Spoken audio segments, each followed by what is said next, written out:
നമുക്ക് തലകളെ വണക്കിയ ദൈവസന്നിധിയിൽ ഈ ആരാധനയുടെ അനുഗ്രഹത്തിനായി ദൈവ സാന്നിധ്യത്തിനായി നമുക്ക് ദൈവത്തോട് പ്രാർത്ഥിക്കാം.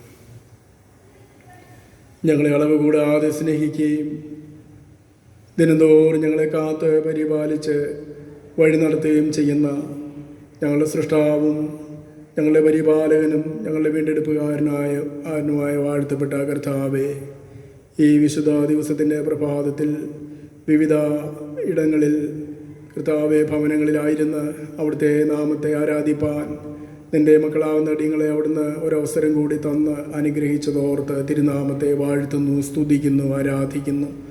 ദൈവമായ കർത്താവെ, അവിടുന്ന് സകല ചരാചരങ്ങളെയും സൃഷ്ടിച്ച് പരിപാലിക്കുന്ന ദൈവമാകുന്നുവല്ലോ. കർത്താവെ, അവിടുത്തെ നാമത്തെ ആരാധിപ്പാനായിട്ട് അടിയങ്ങൾക്ക് നൽകിയ വലിയ ഭാഗ്യത്തിനായിട്ട് സ്തോത്രം. ഈ ആപത്തുകൾ നിറഞ്ഞ, അനർത്ഥങ്ങൾ നിറഞ്ഞ, മഹാമാരിയാൽ ബാധിതമായിരിക്കുന്ന കർത്താവെ, ഈ പ്രത്യേക സാഹചര്യങ്ങളിൽ വളരെ കണ്ണീരോടും വേദനയോടും ഭാരത്തോടും സങ്കടത്തോടും അനേകം മനുഷ്യർ ഈ ലോകമെമ്പാടും പ്രയാസത്തിൻ്റെ അനുഭവത്തിലൂടെ കടന്നു പോകുമ്പോൾ ദൈവമായ കർത്താവെ, നിങ്ങളിലേക്ക് നോക്കി ഞങ്ങളുടെ കണ്ണുകളെ ഉയർത്തി നിന്നോട് പ്രാർത്ഥിപ്പാൻ, നിന്റെ നാമത്തെ ആരാധിക്കുവാൻ കർത്താവ് അടിയങ്ങളെ പിന്നെയും ഒരുക്കിയല്ലോ, സഹായിച്ചുവല്ലോ.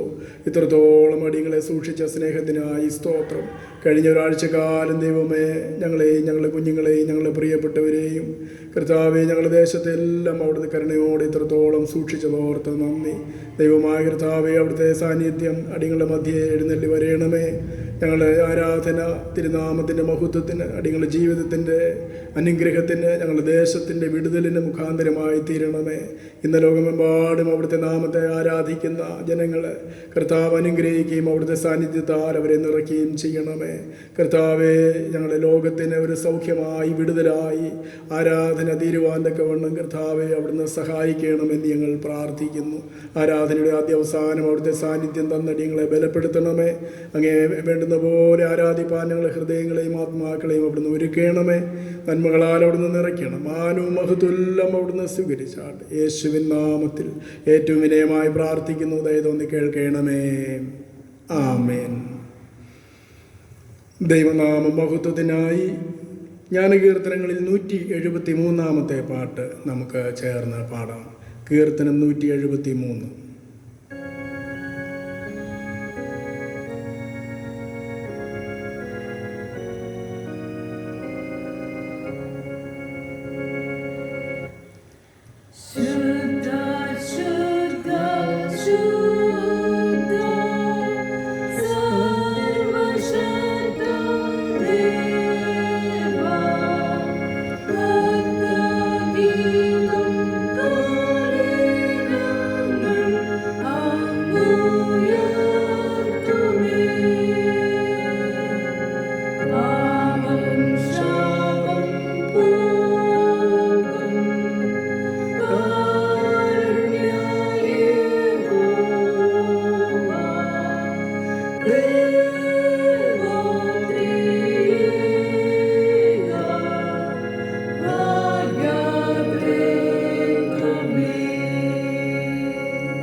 നമുക്ക് ദൈവത്തെ ആരാധിക്കാം. ദൈവം ആത്മാവാകുന്നു. അവിടുത്തെ നമസ്കരിക്കുന്നവർ ആത്മാവിലും സത്യത്തിലും നമസ്കരിക്കണം. നമ്മുടെ പിതാവായ ദൈവത്തിങ്കിൽ നിന്നും കർത്താവായ യേശുക്രിസ്തുവിങ്കിൽ നിന്നും നമുക്ക് കൃപയും സമാധാനവും ഉണ്ടാകട്ടെ. ഇത് യഹോവയുണ്ടാക്കിയ ദിവസം ഇന്ന് നാം സന്തോഷിച്ച് ആനന്ദിക്കാം. കർത്താവ് പറയുന്നു, ഞാൻ ആദ്യനും അന്ത്യനും ജീവനുള്ളവനുമാകുന്നു. ഞാൻ മരിച്ചവനായിരുന്നു, എന്നാൽ ഇതാ എന്നേക്കും ജീവിച്ചിരിക്കുന്നു. മരണത്തിൻ്റെയും പാതാളത്തിൻ്റെയും താക്കോൽ എൻ്റെ കൈവശമുണ്ട്.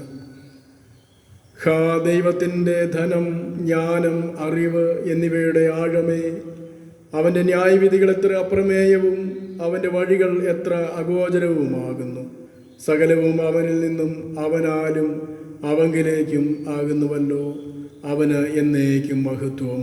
ആമേൻ. കർത്താവേ, ഞങ്ങളുടെ അധരങ്ങളെ തുറക്കണമേ, എന്നാൽ ഞങ്ങളുടെ വായ് നിന്റെ സ്തുതിയെ വർണ്ണിക്കും. പിതാവിനും പുത്രനും പരിശുദ്ധാത്മാവിനും മഹത്വം ഉണ്ടാകട്ടെ, ആദ്യമെങ്കിലും എപ്പോഴും എന്നേക്കുള്ള പ്രകാരം തന്നെ. ആമേൻ. തൃത്വത്തിന് സ്തുതി. സൈന്യങ്ങളുടെ ദൈവമായ കർത്താവ് പരിശുദ്ധൻ, പരിശുദ്ധൻ, പരിശുദ്ധൻ. ആകാശവും ഭൂമിയും നിന്റെ മഹത്വം കൊണ്ട് നിറഞ്ഞിരിക്കുന്നു. മഹോന്നതനായ കർത്താവേ, നിനക്ക് മഹത്വമുണ്ടാകട്ടെ.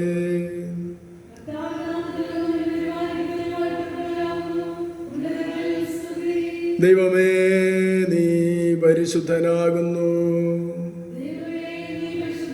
സർവശക്തനേ, നീ പരിശുദ്ധനാകുന്നു. മരണമില്ലാത്തവനേ, നീ പരിശുദ്ധനാകുന്നു. ഞങ്ങൾക്ക് വേണ്ടി ക്രൂശിക്കപ്പെട്ട ഞങ്ങളുടെ വീണ്ടെടുപ്പുകാരനായ കർത്താവേ, ഞങ്ങളോട് കരുണ ചെയ്യണമേ.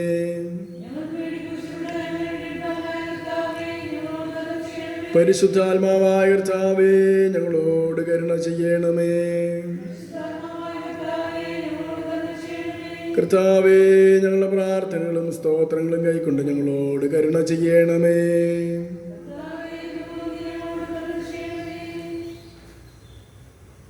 സർവശക്തനായ ദൈവമേ, ഞങ്ങളുടെ കർത്താവായ യേശുക്രിസ്തു മുഖാന്തരം ഞങ്ങളുടെ ആരാധനയും സ്തോത്രവും തിരുമുൻപാകെ അർപ്പിക്കുന്നതിനായി ഞങ്ങൾ നിന്റെ സന്നിധിയിലേക്ക് വന്നിരിക്കുന്നു. ഞങ്ങളുടെ പാപങ്ങളെ പരമാർത്ഥമായി ഏറ്റുപറയുന്നതിനും മറ്റുള്ളവർക്ക് ഞങ്ങൾക്ക് വേണ്ടി പ്രാർത്ഥിക്കുന്നതിനും ഞങ്ങളെ സഹായിക്കണമേ. നിന്റെ പരിശുദ്ധ വചനം ശ്രദ്ധയോടെ കേൾക്കുന്നതിനാൽ ഞങ്ങൾ നിന്റെ സ്നേഹത്തിൻ്റെ വലുപ്പത്തെ കൂടുതൽ യഥാർത്ഥമായി അറിയുകയും നിന്റെ കൃപാഫലങ്ങളെ ഞങ്ങളുടെ ജീവിതത്തിൽ തെളിയിച്ച് കാണിക്കുകയും ചെയ്യേണ്ടതിന് ഞങ്ങളുടെ കർത്താവായ യേശുക്രിസ്തു മൂലം കൃപ ചെയ്യണമേ.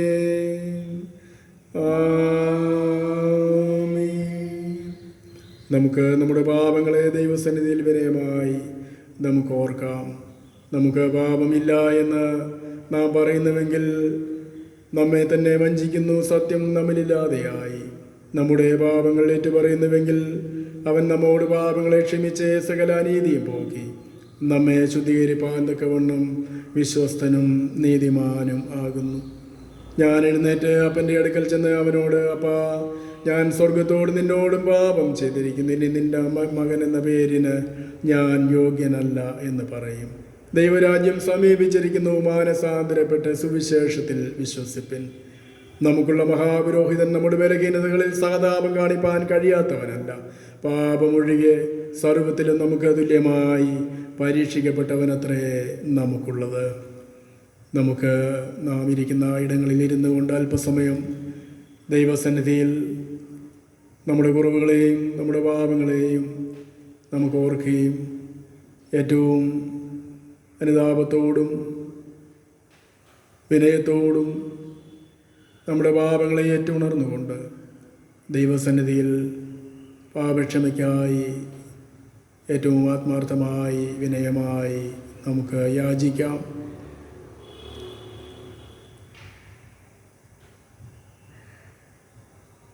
അവൻ നമ്മുടെ പാപങ്ങളെ ഓർമ്മ വച്ചാൽ നമുക്ക് നിലനിൽക്കുവാനായിട്ട് കഴിയുകയില്ല. നാം മുടിഞ്ഞു പോകാതിരിക്കുന്നത് ദൈവത്തിൻ്റെ കരുണയാകുന്നു. അവിടുത്തെ ദയ തീർന്നു പോയിട്ടില്ല. കുന്നുകൾ മാറിപ്പോകും, പർവ്വതങ്ങൾ നീങ്ങിപ്പോകും, എൻ്റെ ദയ നിന്നെ വിട്ടുമാറുകയില്ല.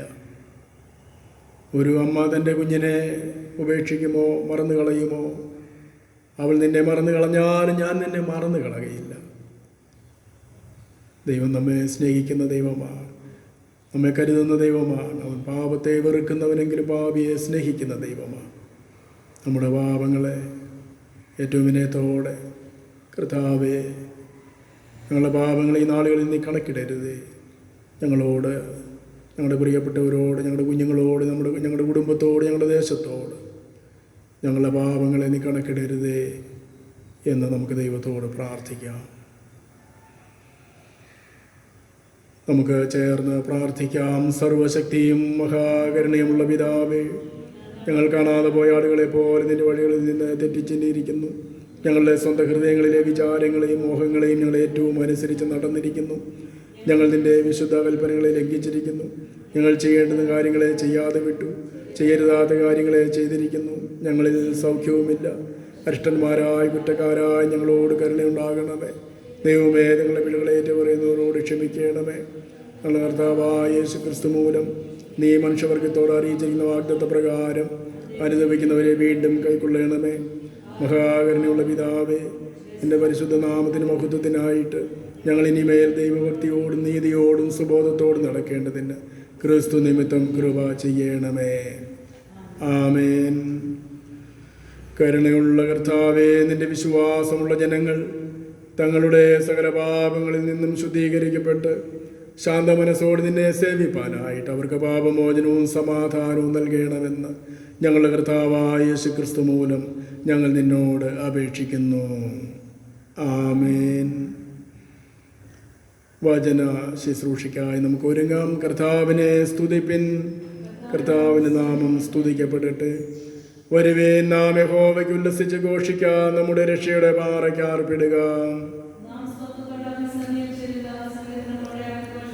യഹോവ മഹാദൈവമല്ലോ, അവൻ സകലദേവന്മാർക്ക് മീതെ മഹാരാജാവ് തന്നെ. സമുദ്രം അവനുള്ളത്, അവൻ അതിനെ ഉണ്ടാക്കി. കരയെയും അവൻ്റെ കൈകൾ മനഞ്ഞിരിക്കുന്നു. അവൻ നമ്മുടെ ദൈവമാകുന്നു, നാമോ അവൻ മേയ്ക്കുന്ന ജനവും അവൻ്റെ കൈക്കലെ ആടുകളും തന്നെ. പിതാവിനും പുത്രനും പരിശുദ്ധാത്മാവിനും മഹത്വം ഉണ്ടാകട്ടെ, ആദ്യമെങ്കിലും എപ്പോഴും എന്നേക്കുള്ള പ്രകാരം തന്നെ. ആമേൻ. ഇപ്പോൾ ഇന്നത്തേക്കുള്ള ഒന്നാം പാഠം വായിക്കുന്നതാണ്.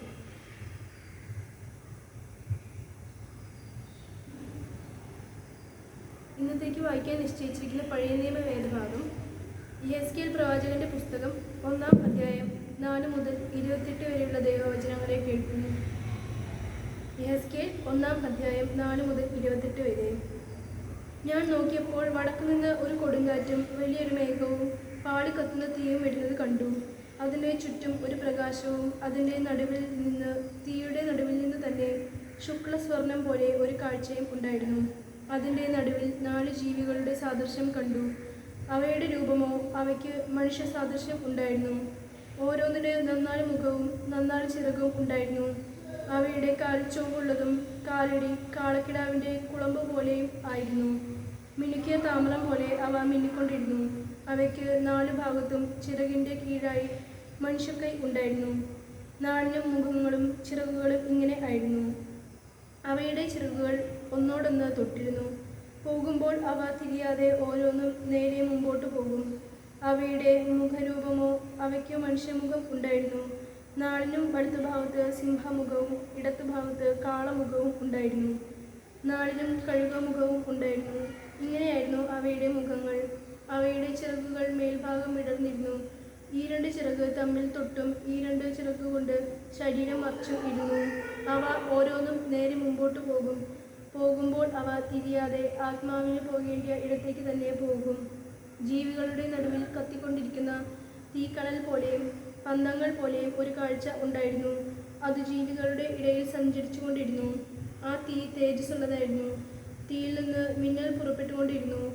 ജീവികൾ മിന്നൽ പോലെ അങ്ങോട്ടും ഇങ്ങോട്ടും ഓടിക്കൊണ്ടിരുന്നു. ഞാൻ ജീവികളെ നോക്കിയപ്പോൾ നിലത്ത് ജീവികളുടെ അരികെ 4 മുഖത്തിനും നേരെ ഓരോ ചക്രം കണ്ടു. ചക്രങ്ങളുടെ കാഴ്ചയും പണിയും പുഷ്പരാഗത്തിൻ്റെ കാഴ്ച പോലെ ആയിരുന്നു. അവയ്ക്ക് നാലിനും ഒരു ഭാഷ തന്നെ ആയിരുന്നു. അവയുടെ കാഴ്ചയും പണിയും ചക്രത്തിൽ കൂടി മറ്റൊരു ചക്രം ഉള്ളതുപോലെ ആയിരുന്നു. അവയ്ക്ക് 4 ഭാഗത്തേക്കും പോകാം. തിരിവാൻ ആവശ്യമില്ല. അവയുടെ വട്ടു പൊക്കമേറിയതും ഭയങ്കരവും ആയിരുന്നു. നാളിൻ്റെ വട്ടുകൾക്ക് ചുറ്റും അടുത്തടുത്ത് കണ്ണുണ്ടായിരുന്നു. ജീവികൾ പോകുമ്പോൾ ചക്രങ്ങളും ചേരെ തന്നെ പോകും. ജീവികൾ ഭൂമിയിൽ നിന്ന് പൊങ്ങുമ്പോൾ ചക്രങ്ങളും പൊങ്ങും. ആത്മാവിന് പോകേണ്ട ഇടത്തൊക്കെയും അവ പോകും. ജീവികളുടെ ആത്മാവ് ചക്രങ്ങളിൽ ആയിരുന്നതുകൊണ്ട് ചക്രങ്ങൾ അവയോടുകൂടെ പൊങ്ങും. ജീവികളുടെ ആത്മാവ് ചക്രങ്ങളിൽ ആയിരുന്നതുകൊണ്ട് അവ പോകുമ്പോൾ ഇവയും പോകും. അവ നിൽക്കുമ്പോൾ ഇവയും നിൽക്കും. അവ ഭൂമിയിൽ നിന്ന് പൊങ്ങുമ്പോൾ ചക്രങ്ങളും അവയോടുകൂടെ പൊങ്ങും. ജീവികളുടെ തലയ്ക്ക് മീതെ ഭയങ്കരമായൊരു പളുങ്കുപോലെയുള്ള ഒരു വിതാനത്തിൻ്റെ രൂപം ഉണ്ടായിരുന്നു. അത് അവയുടെ തലയ്ക്ക് മീതെ വിരിഞ്ഞിരുന്നു. വിതാനത്തിൻ്റെ കീഴെ അവയുടെ ചിറകുകൾ നേർക്കുനേരെ വിടർന്നിരുന്നു. അത് അതിൻ്റെ ശരീരത്തെ ഈ ഭാഗവും ആ ഭാഗവും മൂടുവാൻ ഓരോന്നിനും ഈരണ്ടുണ്ടായിരുന്നു. അവ പോകുമ്പോൾ ചിറകുകളുടെ ഇരച്ചിൽ വലിയ വെള്ളത്തിൻ്റെ ഇരച്ചിൽ പോലെയും സർവശക്തൻ്റെ നാദം പോലെയും ഒരു സൈന്യത്തിൻ്റെ ആരവം പോലെയും ഉള്ള മുഴക്കമായി ഞാൻ കേട്ടു. നിൽക്കുമ്പോൾ അവ ചിറകു താഴ്ത്തും. അവയുടെ തലയ്ക്ക് മീതിയുള്ള വിതാനത്തിന്മേൽ നിന്ന് ഒരു നാദം പുറപ്പെട്ടു. നിൽക്കുമ്പോൾ അവ ചിറകു താഴ്ത്തും. അവയുടെ തലയ്ക്ക് മീതിയുള്ള വിതാനത്തിന് മീതെ നീലക്കല്ലിൻ്റെ കാഴ്ച പോലെ സിംഹാസനത്തിൻ്റെ രൂപവും സിംഹാസനത്തിൻ്റെ രൂപത്തിന്മേൽ അതിനു മീതെ മനുഷ്യ സാദൃശ്യത്തിൽ ഒരു രൂപവും ഉണ്ടായിരുന്നു. അവൻ്റെ അര മുതൽ മേലോട്ട് അതിനകത്ത് ചുറ്റും തീക്കൊത്ത ശുക്ലസ്വർണം പോലെ ഞാൻ കണ്ടു. അവൻ്റെ അര മുതൽ കീഴോട്ട് തീ പോലെ ഞാൻ കണ്ടു. അതിൻ്റെ ചുറ്റും പ്രകാശവും ഉണ്ടായിരുന്നു.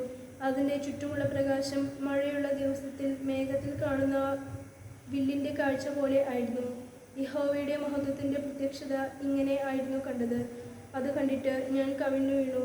സംസാരിക്കുന്ന ഒരുത്തൻ്റെ ശബ്ദവും ഞാൻ കേട്ടു. ഇവിടെ വേദഭാഗം വായിച്ച് അവസാനിച്ചിരിക്കുന്നു. ദൈവമേ, അങ്ങേക്ക് സ്തോത്രം ഉണ്ടാകട്ടെ. ഇന്നത്തേക്കുള്ള പ്രത്യേക സങ്കീർത്തനം.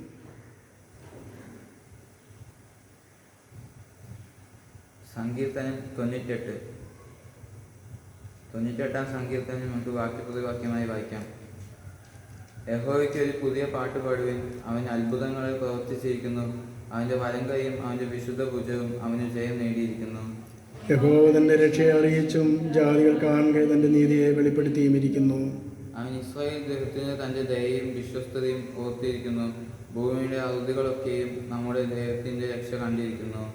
സകല ഉപവാസികളുമായുള്ളവരെ യഹോവയ്ക്ക് അർപ്പിടുവിൻ. പൊട്ടിഘോഷിച്ച് കീർത്തനം ചെയ്യുവിൻ. കിന്നരത്തോടെ യഹോവയ്ക്ക് കീർത്തനം ചെയ്യുവിൻ. കിന്നരത്തോടും സംഗീത സ്വരത്തോടും കൂടെ തന്നെ.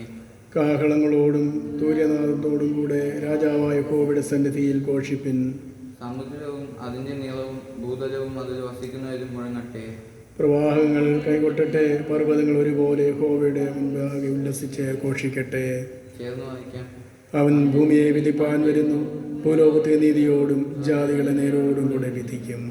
പിതാവിനും പുത്രനും പരിശുദ്ധാത്മാവിനും മഹത്വം ഉണ്ടാകട്ടെ. ആദിയിൽ എപ്പോഴും എന്നേക്കുമുള്ള പ്രകാരം തന്നെ. ആമേൻ. 2-ാം പാഠം. ഇന്നത്തേക്ക് നിശ്ചയിച്ചിരിക്കുന്ന പുതിയ നിയമ വേദഭാഗം അപ്പോസ്തലനായ പൗലോസ് കൊരിന്ത്യർക്ക് എഴുതിയ 2-ാം ലേഖനം 13-ാം അധ്യായം 11 മുതൽ 14 വരെയുള്ള ദൈവവചനങ്ങളെ കേൾക്കും. 2 കൊരിന്ത്യർ 13-11 മുതൽ 14 വരെ. തീർച്ചയ്ക്ക് സഹോദരന്മാരെ, സന്തോഷിപ്പിൻ, യഥാസ്ഥാനപ്പെടുവിൻ, ആശ്വസിച്ചുകൊള്ളുവിൻ, ഏക മനസ്സുള്ളവരാകുവിൻ, സമാധാനത്തോടെ ഇരിപ്പിൻ. എന്നാൽ സ്നേഹത്തിൻ്റെയും സമാധാനത്തിൻ്റെയും ദൈവം നിങ്ങളോട് കൂടെ ഇരിക്കും. വിശുദ്ധ ചുംബനം കൊണ്ട് അന്യോന്യം വന്ദനം ചെയ്യുവിൻ. വിശുദ്ധന്മാർ എല്ലാവരും നിങ്ങൾക്ക് വന്ദനം ചൊല്ലുന്നു. കർത്താവായ യേശുക്രിസ്തുവിൻ്റെ കൃപയും ദൈവത്തിൻ്റെ സ്നേഹവും പരിശുദ്ധാത്മാവിൻ്റെ കൂട്ടായ്മയും നിങ്ങളെല്ലാവരോടും കൂടെ ഇരിക്കുമാറാകട്ടെ. ഇവിടെ ഇന്നത്തേക്ക് നിശ്ചയിച്ചിരിക്കുന്ന പുതിയ നിയമ വേദഭാഗം വായിച്ച് അവസാനിച്ചിരിക്കുന്നു. ദൈവമേ, അങ്ങേക്ക് സ്തോത്രമുണ്ടാകട്ടെ. വിശുദ്ധ സുവിശേഷം വിശുദ്ധ മത്തായി എഴുതിയ നമ്മുടെ കർത്താവായ യേശു മശീഹായുടെ സുവിശേഷം 28-ാം അധ്യായം 16 തുടങ്ങി 20 വരെയുള്ള വാക്യങ്ങൾ. വിശുദ്ധ മത്തായി എഴുതിയ സുവിശേഷം 28-ാം അധ്യായം 16 മുതൽ 20 വരെയുള്ള വാക്യങ്ങൾ.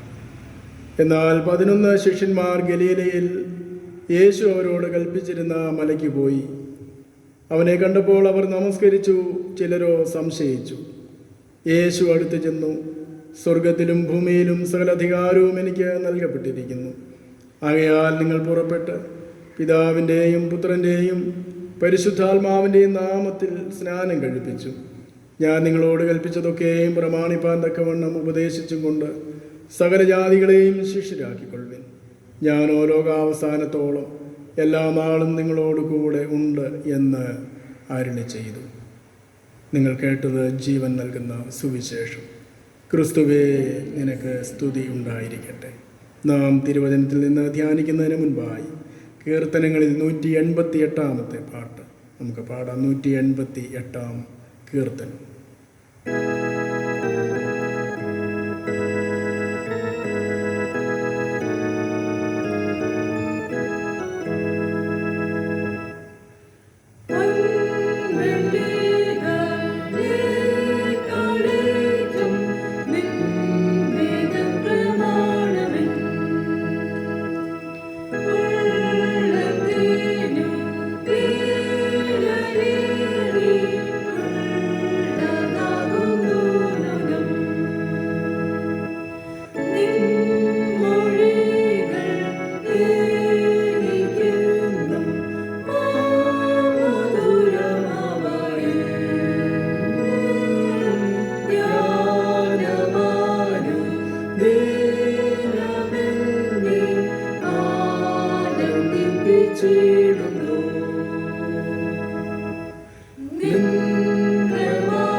നമുക്കൊരു നിമിഷം കൂടെ നമ്മുടെ കണ്ണുകളെ അടച്ച് ദൈവത്തിങ്കിലേക്ക് നമ്മുടെ കണ്ണുകളെ ഉയർത്തി നമുക്ക് പ്രാർത്ഥിക്കാം.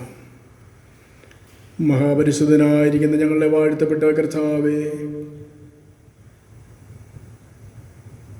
സകല ആരാധനയ്ക്കും പുകഴ്ചയ്ക്കും യോഗ്യനായിരിക്കുന്ന ഞങ്ങളുടെ ദൈവമേ, അവിടുത്തെ നാമത്തെ ആരാധിക്കുവാൻ പിന്നെയും ഞങ്ങൾക്ക് ഒരു അവസരം കൂടെ ദാനമായി നൽകിയല്ലോ. ദൈവമായ കർത്താവേ, അവിടുന്ന് ജീവൻ നൽകുന്ന ദൈവമാകുന്നല്ലോ. മരണത്തിൽ നിന്നുള്ള നീക്കുപോക്കുകൾ യഹോവയ്ക്കുള്ളതാകുന്നു എന്ന് തിരുവചനത്തിൽ അടിയങ്ങൾ വായിക്കുന്നു. അതുകൊണ്ട് കർത്താവേ, അവിടുന്ന് സമൃദ്ധമായി ജീവൻ നൽകുവാൻ ഈ ലോകത്തിലേക്ക് വന്നല്ലോ. കർത്താവേ, ജീവൻ നഷ്ടപ്പെട്ടുകൊണ്ടിരിക്കുന്ന ഈ ഒരു കാലയളവിൽ കർത്താവേ, അവിടുന്ന് ജീവനായി സൗഖ്യമായി ദൈവമേ ഞങ്ങളുടെ ദേശത്തേക്ക് അവിടുന്ന് കടന്ന് വരയണമേ എന്ന് ഞങ്ങൾ പ്രാർത്ഥിക്കുന്നു. എവിടെയെല്ലാം കണ്ണീരിലും ദുഃഖത്തിലും സങ്കടത്തിലും വേറുപാടിൻ്റെ വേദനയിലും യാതനയിലും മനുഷ്യർ കഴിയുന്നു, അവിടെയൊക്കെയും കർത്താവിൻ്റെ സാന്നിധ്യം നൽകുന്നതോർത്ത് നന്ദിയോടെ സ്തോത്രം. അവിടുത്തെ കർത്താവെ, അവിടുത്തെ വചനത്തെ അയച്ച് അവിടുന്ന് സൗഖ്യമാക്കുന്ന ദൈവമാകുന്നല്ലോ. ദൈവമായ കർത്താവെ, നിൻ്റെ വചനത്തെ അവിടുന്ന് അയക്കണമേ. ദൈവമേ, ദേശത്തെ അവിടുന്ന് സൗഖ്യമാക്കണമേ, ദേശത്തെ അവിടുന്ന് വിടുവിക്കണമേ എന്ന് ഞങ്ങൾ പ്രാർത്ഥിക്കുന്നു. കർത്താവേ, വചന ശുശ്രൂഷയിൽ പങ്കാളികളാകുന്ന എല്ലാവരും പ്രിയപ്പെട്ടവർക്കായും പ്രാർത്ഥിക്കുന്നു. ദൈവമായ കർത്താവ് എല്ലാ മക്കളെയും അവിടുന്ന് ബലപ്പെടുത്തുകയും ആശ്വസിപ്പിക്കുകയും വചനത്താൽ അവിടുന്ന് അവൻ്റെ മക്കളെ പോഷിപ്പിക്കുകയും ചെയ്യണമേ എന്ന് പ്രാർത്ഥിക്കുന്നു. കർത്താവേ, അവിടുന്ന് ദൈവമേ നിത്യദൈവമാണല്ലോ, സത്യദൈവമാണല്ലോ, അവിടുന്ന് ഏകനായ ദൈവമാണല്ലോ കർത്താവേ. എന്നാൽ പിതാവ്, പുത്രൻ, പരിശുദ്ധാത്മാവാം ത്രിയേക ദൈവത്തെ വിശുദ്ധ തിരുവചനത്തിലൂടെ അടിയങ്ങൾ മനസ്സിലാക്കുമ്പോൾ, പഠിക്കുമ്പോൾ കർത്താവെ, അവിടെ ഞങ്ങളെ സ്നേഹിക്കുന്നു, ഞങ്ങളെ രക്ഷിക്കുന്നു, ഞങ്ങളെ ദിനംതോറും വഴി നടത്തുന്നു എന്നോർക്കുവാൻ ഞങ്ങളുടെ അനുഭവം കൊണ്ടും ഞങ്ങളുടെ അറിവ് കൊണ്ടും കർത്താവെ നിന്നെ മനസ്സിലാക്കി കർത്താവെ നിന്നെ ആരാധിപ്പാൻ അടിയങ്ങളെ അവിടുന്ന് സഹായിക്കണമേ എന്ന് പ്രാർത്ഥിക്കുന്നു. കർത്താവെ, വചന ശുശ്രൂഷയുടെ ആദ്യ സ്ഥാനം അവിടുത്തെ സാന്നിധ്യത്താൽ അടിയങ്ങളെ അവിടുന്ന് അനുഗ്രഹിക്കണമേ. കർത്താവെ, വചനം കേൾക്കുന്ന എല്ലാവരുടെ മേലും ദൈവാത്മാവിനെ അവിടുന്ന് അയക്കണമേ. ഓരോരുത്തരെയും വ്യത്യസ്തങ്ങളായിരുന്ന ആവശ്യങ്ങളിൽ അവിടുന്ന് ക്രിയ ചെയ്യണമേ. കർത്താവെ, സമാധാനമില്ലാത്തവർക്ക് സമാധാനവും സന്തോഷമില്ലാത്തവർക്ക് സന്തോഷവും ഭയത്തിലും സങ്കടങ്ങളിലും കഴിയുന്നവർക്ക് ആശ്വാസവും അവിടുത്തെ വചനത്തിലൂടെ അവിടുന്ന് നൽകണമേ. വെറുതെ കേൾവിക്കാരായിരിക്കുവാൻ മാത്രമല്ല, നിന്റെ വചനത്തെ ഹൃദയത്തിൽ സ്വീകരിച്ച് ജീവനുള്ളവരായി, സന്തോഷമുള്ളവരായി, പ്രത്യാശയുള്ളവരാക്കി ഞങ്ങളെ തീർക്കണമേ. നന്മകളാൽ അവിടെ നിറയ്ക്കണമേ, മാനവും മഹത്വം എടുക്കണമേ. യേശുവിൻ നാമത്തിൽ ഏറ്റവും വിനയമായി പ്രാർത്ഥിക്കുന്നു, ദയ തോന്നി കേൾക്കണമേ. ആമേൻ. ദൈവത്തിൻ്റെ അതിപരിശുദ്ധമായ നാമം വാഴ്ത്തപ്പെടുമാറാകട്ടെ. ഈ മാസത്തെ ആദ്യത്തെ വിശുദ്ധ ദിനമാകുന്നുവല്ലോ ഇന്ന്.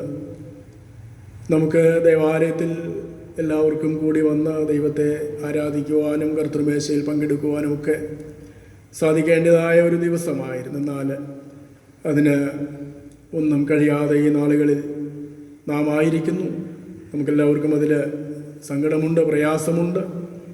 എന്നാൽ നമുക്ക് ഒരു കാര്യത്തിൽ വളരെ ഉറപ്പുണ്ട്, നിശ്ചയമുണ്ട്. നമ്മുടെ കർത്താവ് അറിയാതെ ഒന്നും സംഭവിക്കുന്നില്ല എന്നുള്ളതാണ്.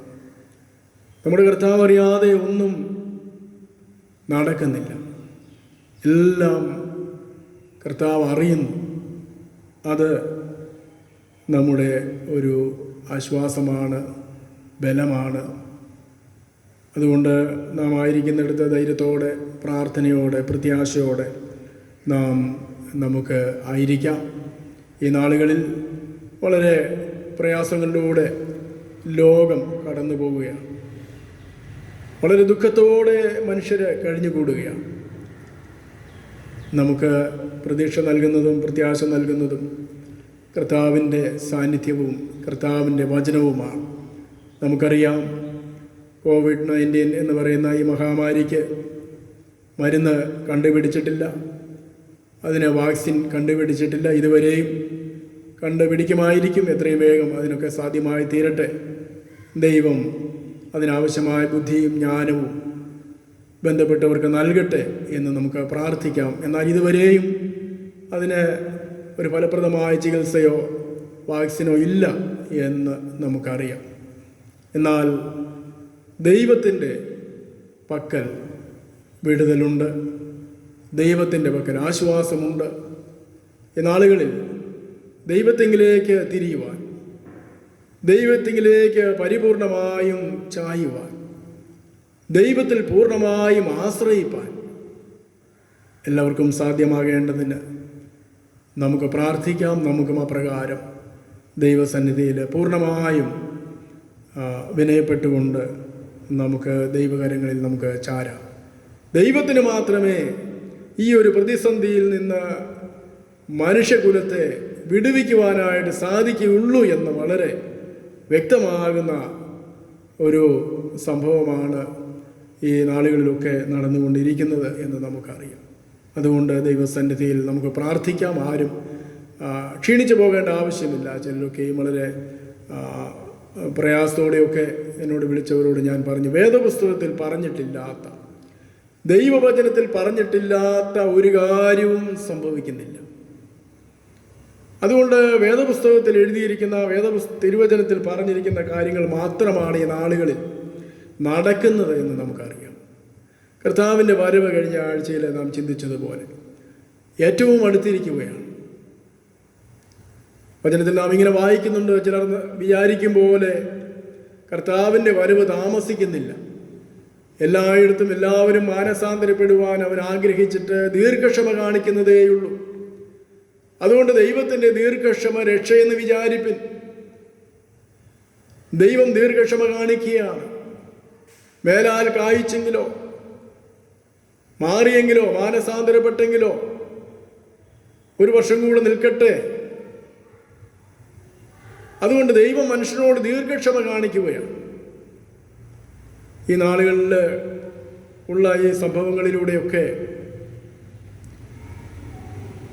മനുഷ്യൻ ദൈവത്തോട് അടുക്കുവാനായിട്ട്, ദൈവത്തിൽ ആശ്രയിക്കുവാനായിട്ട്, നാം വായിക്കുന്നത് ഇസ്രായേൽ ജനത്തിൻ്റെ അവരുടെ കഷ്ടതയിൽ അവൻ അവരോട് നിലവിളിച്ചു, അവരെ അവരുടെ ഞെരുക്കങ്ങളിൽ നിന്ന് വിടുവിക്കുകയും ചെയ്തു. പിന്നെയും അവർ തെറ്റിപ്പോയി. പിന്നെയും ആവർത്തിച്ച് നാം വായിക്കുകയാണ്. അവർ അവരുടെ കഷ്ടതകളിൽ യഹോവയോട് നിലവിളിച്ചു, അവരെ വിടുവിക്കുകയും ചെയ്തു. കഷ്ടതയിൽ നിലവിളിക്കുമ്പോൾ വിടുവിക്കുന്നവനായൊരു ദൈവം, ആ ദൈവത്തെയാണ് നാം ആരാധിക്കുന്നത്. അതുകൊണ്ട് ജീവിതത്തിൻ്റെ കഷ്ടപ്പാടുകളിലും പ്രയാസങ്ങളിലും ദൈവത്തോട് പ്രാർത്ഥിക്കുക, ദൈവത്തോട് നിലവിളിക്കുക. കർത്താവേ, കരുണ കാണിക്കണമേ, മനസ്സലിയണമേ. മിസ്രയീമിൽ ജീവിച്ച ദൈവജനം ദൈവത്തോട് നിലവിളിച്ചു. നാം വായിക്കുന്നത്, ഞാൻ എൻ്റെ ജനത്തിൻ്റെ കഷ്ടത കണ്ടു, ഊഴിയ വിചാരന്മാർ മൂലമുള്ള അവരുടെ നിലവിളി ഞാൻ കേട്ടു, ഞാൻ ഉദ്ധരിക്കുവാനായിട്ട് ഇറങ്ങി വന്നിരിക്കുന്നു. തൻ്റെ ജനം നിലവിളിക്കുമ്പോൾ ഇറങ്ങി വരുന്നവനായ ഒരു ദൈവം. പ്രിയമുള്ളവർ, ഏറെ പ്രത്യാശ നൽകുന്ന ഒരു കാര്യമാണ്. നിലവിളി കേൾക്കുമ്പോൾ ഇറങ്ങി വരുന്നവനായ ദൈവം. നമ്മുടെ ദൈവം പ്രാർത്ഥന കേൾക്കുന്ന ദൈവമാണ്, നിലവിളി കേൾക്കുന്ന ദൈവമാണ്, തൻ്റെ ജനത്തെ ഉദ്ധരിക്കുന്ന ദൈവമാണ്, തൻ്റെ ജനത്തെ വിടുവിക്കുന്ന ദൈവമാണ്. അതാണ് നമ്മുടെ പ്രത്യാശ, അതാണ് നമ്മുടെ ധൈര്യം. മനുഷ്യൻ്റെ കണ്ടുപിടുത്തങ്ങളിലല്ല, മനുഷ്യൻ്റെ ബുദ്ധിശക്തിയിലല്ല, അല്ലെങ്കിൽ മനുഷ്യൻ്റെ മസിൽ പവറല്ല, മനുഷ്യൻ്റെ യാതൊരു ശ്രേഷ്ഠതയുമല്ല. ഇഷ്ടംപോലെ പണം, ചികിത്സിക്കാൻ ആധുനിക സംവിധാനങ്ങൾ. ഞാൻ പിന്നെ എന്തിനാണ് ഭയപ്പെടുന്നത്? ഞാൻ എന്തിനാണ് ദൈവത്തിൽ ആശ്രയിക്കുന്നത്? മനുഷ്യർക്ക് താൻ തന്നെ ദൈവമായി തീർന്നപ്പോൾ, മനുഷ്യർക്ക് താൻ തന്നെ മതിയായവനായി മാറിയപ്പോൾ, അതല്ല യാഥാർത്ഥ്യമെന്ന് ദൈവം പഠിപ്പിക്കുകയാണ്. അതുകൊണ്ട് ദൈവത്തിൽ ആശ്രയിപ്പാൻ, ദൈവത്തിൽ ശരണപ്പെടുവാൻ ഈ നാളുകളിൽ നമുക്കെല്ലാവർക്കും സാധിക്കട്ടെ, മുഴുവൻ മനുഷ്യനും അതിന് സാധിക്കട്ടെ എന്ന് ആഗ്രഹിക്കുകയും പ്രാർത്ഥിക്കുകയും ചെയ്യുകയാണ്. ഇന്ന് ഈ വിശുദ്ധാരാധനയിൽ വിവിധ ഇടങ്ങളിലായിരുന്നു കൊണ്ട് പങ്കെടുക്കുന്ന നിങ്ങളെല്ലാവരെയും കർത്താവായ യേശു ക്രിസ്തുവിൻ്റെ നാമത്തിലുള്ള സ്നേഹാദരവുകളെ അറിയിക്കുകയും ദൈവം നിങ്ങളെല്ലാവരെയും അനുഗ്രഹിക്കുകയും ദൈവം നിങ്ങളെല്ലാവരെയും സുരക്ഷിതരായി കാത്ത് പരിപാലിക്കുകയും ചെയ്യട്ടെ എന്ന് ഏറ്റവും ആത്മാർത്ഥമായി ദൈവസന്നിധിയിൽ പ്രാർത്ഥിക്കുകയും ചെയ്യുകയാണ്. തൃത്വ ഞായർ ആയിട്ടാണ് ഇന്ന് സഭ ആചരിക്കുന്നത്. കഴിഞ്ഞ ആഴ്ച പെന്തക്കോസ്ത് ഞായറായിരുന്നു. പരിശുദ്ധാത്മാവിനെ കുറിച്ച് നാം ചിന്തിച്ചു കഴിഞ്ഞ 2 ആഴ്ചയായിട്ട്. ഇന്ന് തൃത്വ ഞായറാഴ്ചയായിട്ട് നാം ആചരിക്കുകയാണ്, ട്രിനിറ്റി സൺഡേ. ഇന്നത്തെ വിഷയം we believe in the triune God. തൃത്വ ദൈവത്തിൽ ഞങ്ങൾ വിശ്വസിക്കുന്നു എന്നാണ്. ആദ്യമേ നമുക്കറിയാം, തൃത്വം എന്നുള്ള പദം വേദപുസ്തകത്തിൽ ഇല്ല. എന്നാൽ ദൈവത്തിൻ്റെ 3 ആളത്വങ്ങളായിട്ട് പിതാവ്, പുത്രൻ, പരിശുദ്ധാത്മാവ് വളരെ കൃത്യമായും സ്പഷ്ടമായും തിരുവചനത്തിൽ നാം വായിക്കുന്നുണ്ട്, മനസ്സിലാക്കുന്നുണ്ട്, പഠിക്കുന്നുണ്ട്. അതുകൊണ്ട് സഭാപിതാക്കന്മാർ അതിന് ഏറ്റവും അനുയോജ്യമായിട്ടുള്ളൊരു വാക്കിൽ അത് പറഞ്ഞു സംബോധന ചെയ്തു. ദൈവത്തെ ട്രയൻ ഗോഡ്, 3 ദൈവമല്ല, അല്ലെ 3 ദൈവങ്ങളല്ല, ഏക ദൈവത്തിലുള്ള 3 ആളത്വങ്ങൾ ആണ്. ഇത് ബൗദ്ധിക തലത്തിൽ ചിന്തിച്ച് മനസ്സിലാക്കാൻ എളുപ്പമുള്ളൊരു കാര്യമല്ല. അതുകൊണ്ടാണ് പിതാക്കന്മാരൊക്കെ പറഞ്ഞു, തൃത്വ ദൈവത്തെ വിശ്വസിക്കുവാനേ കഴിയൂ, വിശദീകരിക്കുവാനായിട്ട് സാധ്യമല്ല. അതുകൊണ്ട് ദൈവം എന്ത് വസ്തുവാണ്, എന്ത് തത്വമാണ്, എന്ത് സത്തയാണ് എന്നൊന്നും ബൗദ്ധിക തലത്തിൽ അന്വേഷിച്ച് കണ്ടെത്തുവാനായിട്ട് സാധിക്കുകയില്ല. അത് വിശ്വാസത്തിൻ്റെ പ്രശ്നമാണ്. അതുകൊണ്ട് നമ്മുടെ വിശ്വാസവും നമ്മുടെ അറിവുമാണ് ഇവിടെ പ്രധാനമെന്ന് പറയുന്നത്. നീ വിശ്വസിക്കുന്നുവോ എന്നുള്ളതാണല്ലോ കർത്താവ് ചോദിക്കുന്നത്. അതുകൊണ്ട് നാം വിശ്വസിക്കുന്നു എന്ന് നമുക്ക് പറയുവാനായിട്ട് സാധിക്കും. വിശുദ്ധ വേദപുസ്തകത്തിലുടനീളം ദൈവത്തിൻ്റെ 3 ആളത്വങ്ങളെക്കുറിച്ചുള്ള ഒരു ചിന്ത നമുക്ക് കാണുവാൻ സാധിക്കുന്നുണ്ട്. പഴയ നിയമത്തിലെ ദൈവത്തിന് വിളിക്കുന്ന പേരുകൾ എലോഹീം, ഏൽ, യാഹ്വേ ഇങ്ങനെയുള്ള പേരുകൾ, ഇങ്ങനെയുള്ള പേരുകളൊക്കെ വായിക്കുന്നുണ്ട്. ഇതിനെക്കുറിച്ചൊക്കെ പറയുന്നത് ഇതെല്ലാം ബഹുവചനങ്ങളാണ്. ആത്മാവ് പ്രവർത്തിക്കുന്നു, ദൈവം പ്രവർത്തിക്കുന്നു. പഴയ നിയമത്തിൽ അത്രത്തോളം വ്യക്തമല്ല എങ്കിലും പുതിയ നിയമത്തിൽ വളരെ സ്പഷ്ടമായി വ്യക്തമായി യേശു കർത്താവ് പഠിപ്പിക്കുന്നു. പിതാവ്, ദൈവം പിതാവ് എന്നുള്ള ആ ഒരു വലിയ ചിന്ത നമുക്കറിയാം. ഇന്ന് നാം വായിച്ച പഴയ നിയമ പാഠഭാഗം എഹെസ്കേൽ പ്രവചനത്തിൽ നിന്നാണല്ലോ നാം വായിച്ചത്. 1-ാം അധ്യായം 4 മുതൽ 28 വരെയുള്ള വാക്യങ്ങൾ നാം വായിച്ചു. 28-ാം വാക്യത്തിൽ എഹെസ്കേൽ പറയുന്നുണ്ട്, ഇങ്ങനെയാകുന്നു യഹോവയുടെ മഹത്വ പ്രത്യക്ഷത കണ്ടത്. ഇങ്ങനെയാകുന്നു യഹോവയുടെ മഹത്വ പ്രത്യക്ഷത യെഹെസ്കേൽ കണ്ടത് എന്ന് അവിടെ പറയുകയാണ് അധ്യായത്തിൻ്റെ അവസാനം. എങ്ങനെയാണ് എന്നാണ് 4 മുതലുള്ള വാക്യങ്ങളിൽ പറയുന്നത്. വടക്ക് നിന്ന് 4 കാറ്റ് വരികയാണ്. ആ കാറ്റിൽ 4 ജീവികളുണ്ട്. അതിൻ്റെ മധ്യത്തിൽ വലിയ സ്വർണത്തിൻ്റെ ഒരു പ്രഭാവലയം അവിടെ കാണുന്നു. അവിടെ നാം വായിക്കുന്നത് അതിന് മനുഷ്യ മുഖമുണ്ടായിരുന്നു എന്നാണ്. മനുഷ്യ സാദൃശമായിരുന്നു അതിനുണ്ടായിരുന്നത്. ഒരു വല്ലാത്ത ഒരു ചിത്രമാണ്. അവിടെ ജീവികളെക്കുറിച്ച് പറയുന്നുണ്ട്, കാളയെക്കുറിച്ച്, കഴുകിനെക്കുറിച്ച്, സിംഹത്തെക്കുറിച്ച്, അവയുടെ മുഖത്തെക്കുറിച്ചൊക്കെ പറയുന്നുണ്ട്. ചിറകുകളുണ്ടായിരുന്നു, ആത്മാവുണ്ടായിരുന്നു, ആത്മാവിൻ്റെ ദിക്കിലേക്ക് ഇത് പോയിക്കൊണ്ടിരുന്നു. അതിന് ചക്രങ്ങളുണ്ടായിരുന്നു, ചക്രങ്ങളിലായിരുന്നു ആത്മാവുണ്ടായിരുന്നത്. ഇങ്ങനെയൊക്കെ വായിക്കുന്നുണ്ട്. വളരെ വിചിത്രമായിട്ട് നമുക്ക് തോന്നും. എന്നാൽ വളരെ ശ്രദ്ധേയമായൊരു കാര്യം, ഒരു മനുഷ്യമുഖം അവിടെ ഉണ്ടായിരുന്നു, മനുഷ്യ സാദൃശ്യമുണ്ടായിരുന്നു എന്ന് ആവർത്തിച്ച് പറയുന്നു. അപ്പോൾ ദൈവത്വത്തിലുള്ള ഒരു മനുഷ്യത്വത്തെക്കുറിച്ച് അവിടെ പറയുക,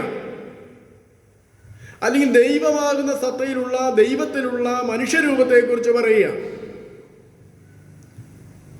ദൈവത്തിന് ഒരു മനുഷ്യമുഖമുണ്ട് എന്ന് ചുരുങ്ങിയ വാക്കിൽ നമുക്കങ്ങനെ പറയാൻ സാധിക്കും. ആ ഭാഗം വായിക്കുമ്പോൾ അതാ മനസ്സിലാകും.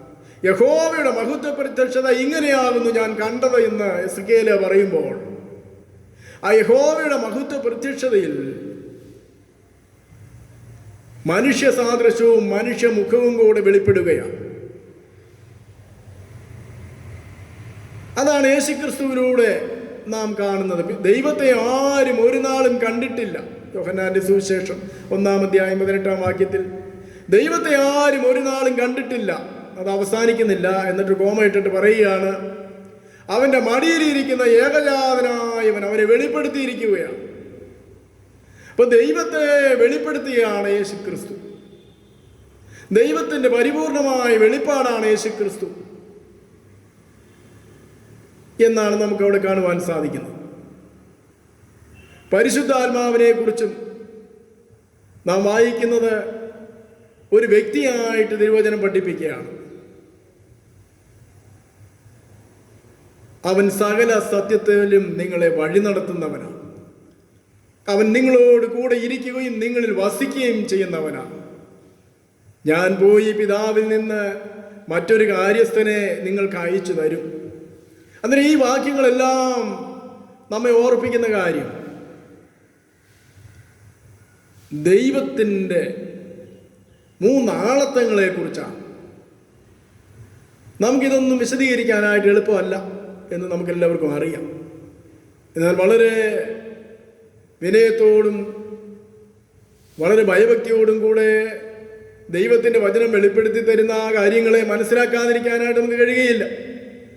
അതിനെ വിശ്വസിക്കാതിരിക്കാനായിട്ട് നമുക്ക് കഴിയുകയില്ല. അതുകൊണ്ട് ദൈവം എന്ന് പറയുമ്പോൾ ഏകദൈവമാണ്.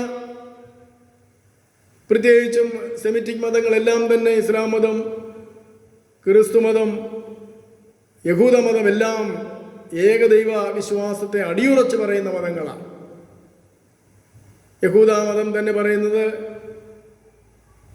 ആവർത്തനം പുസ്തകം 6-ാം അധ്യായം അതിൻ്റെ 4-ാം വാക്യത്തിൽ,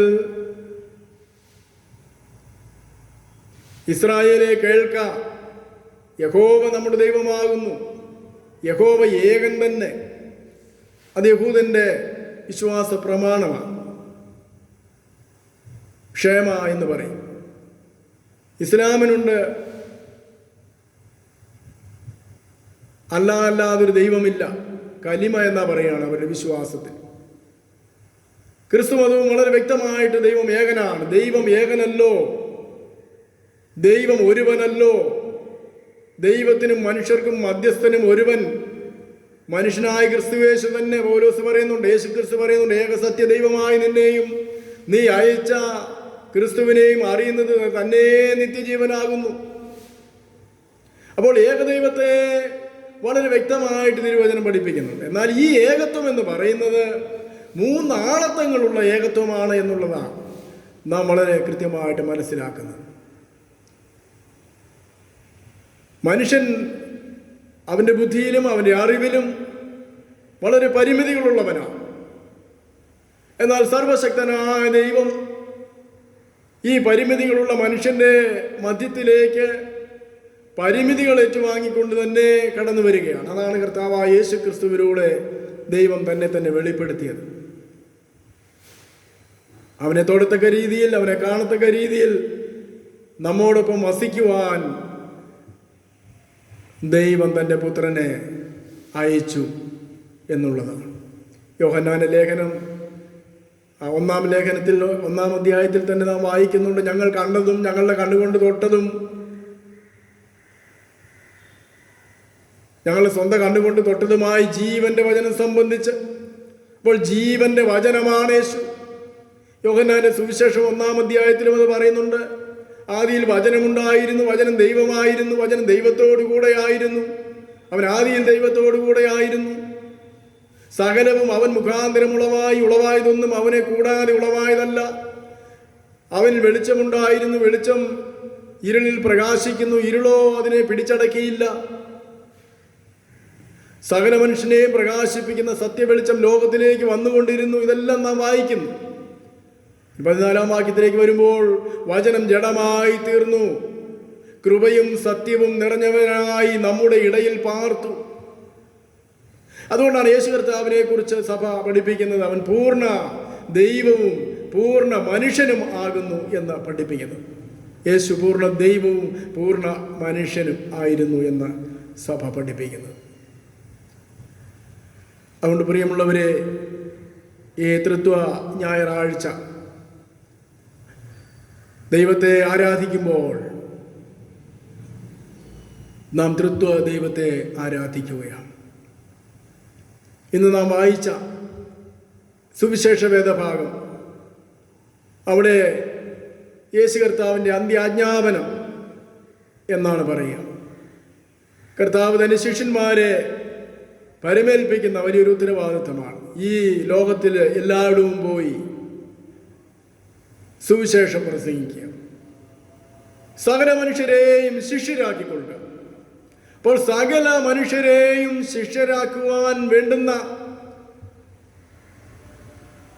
ശക്തിയും കൃപയും നൽകി അവരെ കർത്താവ് അയക്കുമ്പോൾ അവരോട് പറയുന്ന കാര്യമാണ്, നിങ്ങൾ പിതാവിൻ്റെയും പുത്രൻ്റെയും പരിശുദ്ധാത്മാവിൻ്റെയും നാമത്തിൽ സ്നാനപ്പെടുത്തണം.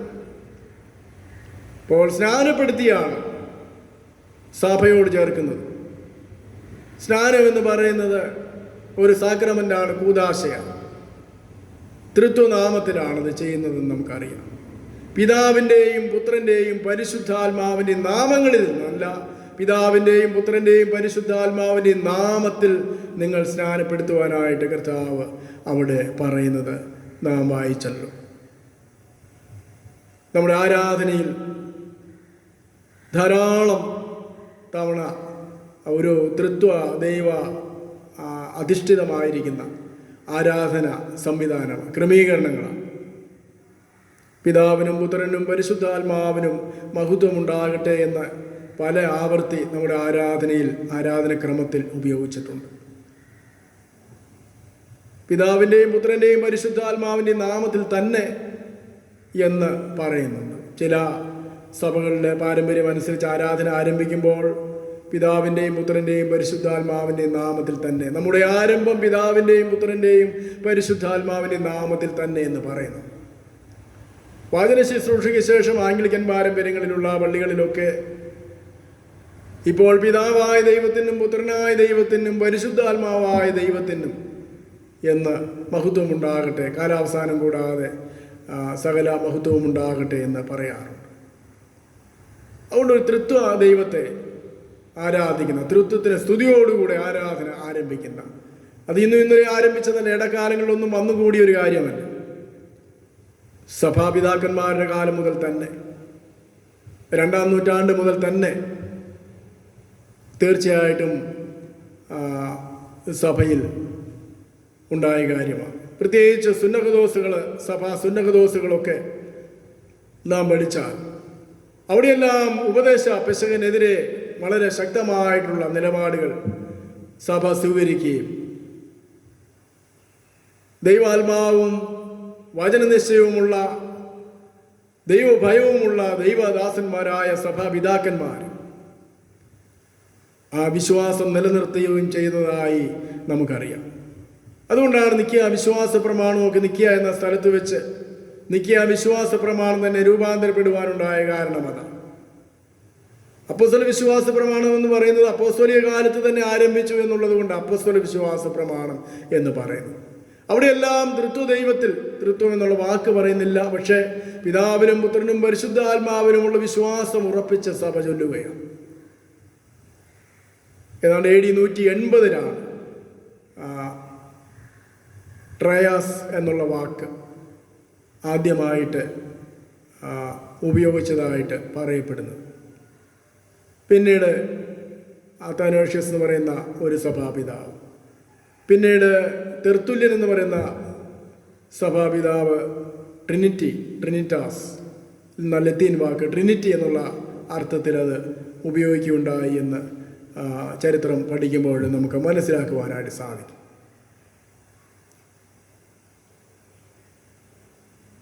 അതുകൊണ്ട്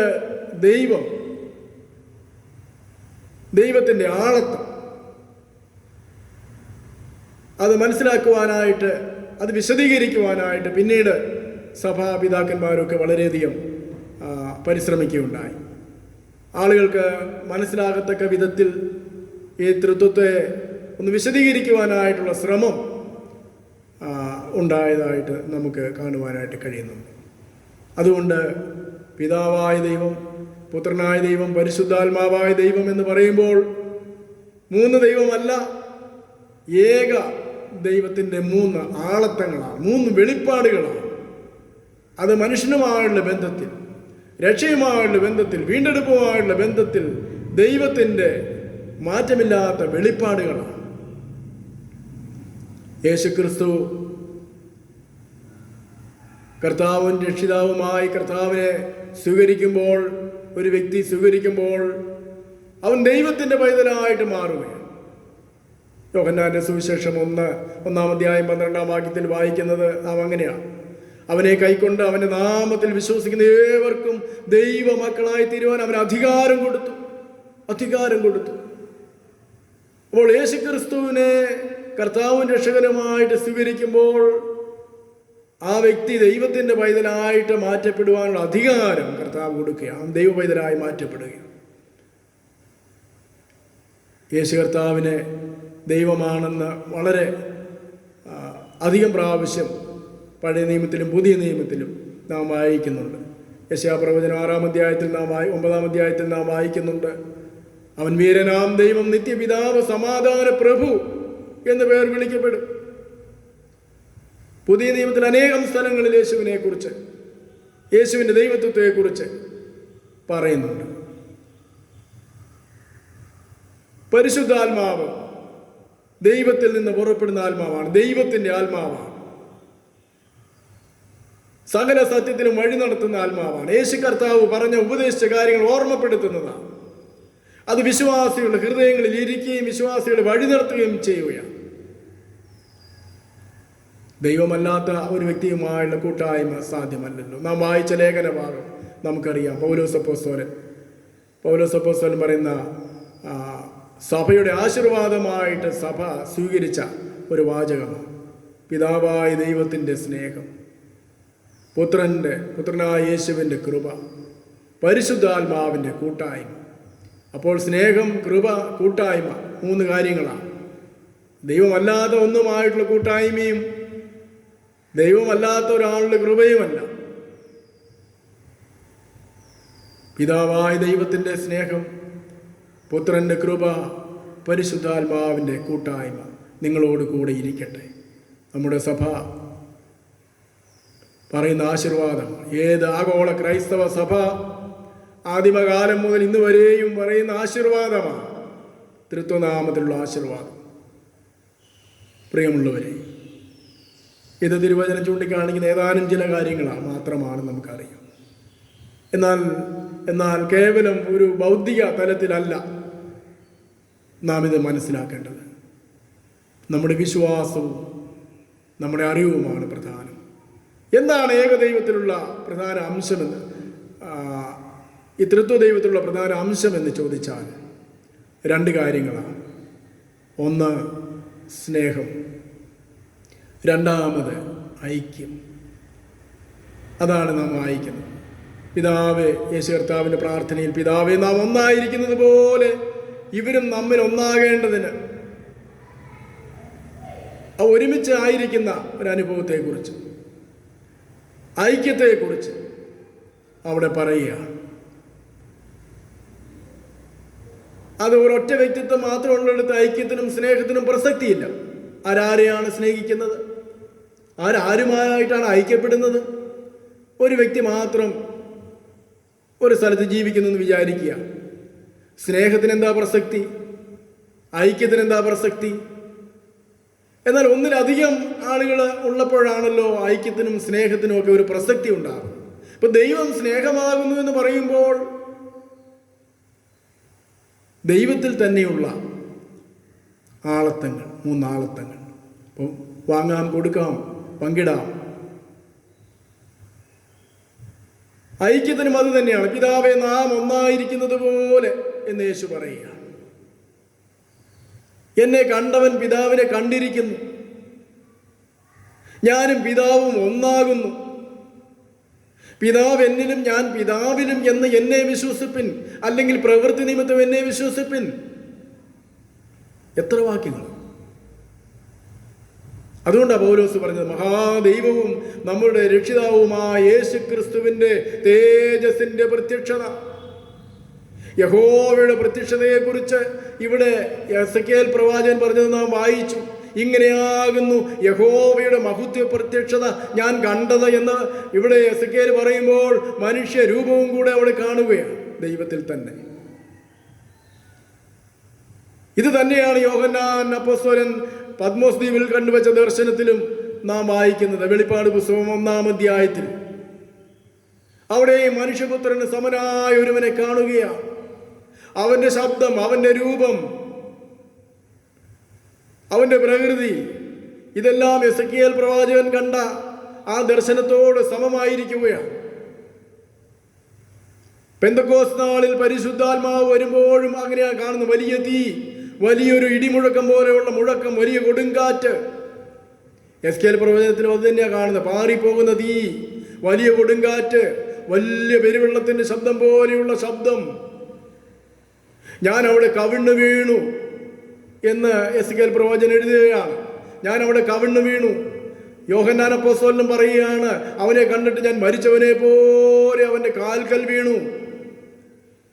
പ്രിയമുള്ളവരെ, ഈ പഴയ നിയമത്തിൽ എസെക്കിയേൽ പ്രവാചകൻ കണ്ട യഹോവ തന്നെയാണ് ഈ പുതിയ നിയമത്തിൽ പത്മോസ് ദ്വീപിൽ വെച്ച് യോഹന്നാൻ കണ്ട, അപ്പോസ്തലൻ കണ്ട യേശു.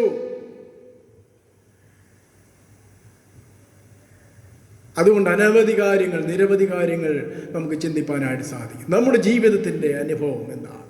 കർത്താവായ യേശു ക്രിസ്തു നാം പാപികളും ദോഷികളുമായി നമ്മെ തേടി വന്ന് നമുക്ക് വേണ്ടി തൻ്റെ രക്തം ഊറ്റിക്കൊടുത്ത് നമ്മെ വീണ്ടെടുത്ത യേശു, ആ യേശു കർത്താവാണ് എൻ്റെ ദൈവമെന്ന് പറയാൻ ഒരു ലജ്ജയും നമുക്കില്ല. അവൻ സഭയുടെ നാഥനാണ്, എൻ്റെ രക്ഷകനാണ്, എൻ്റെ വീണ്ടെടുപ്പുകാരനാണ്, അവൻ എൻ്റെ ദൈവമാണ്. പൗലോസ് പറഞ്ഞു, അവൻ എൻ്റെ ദൈവമാണ്.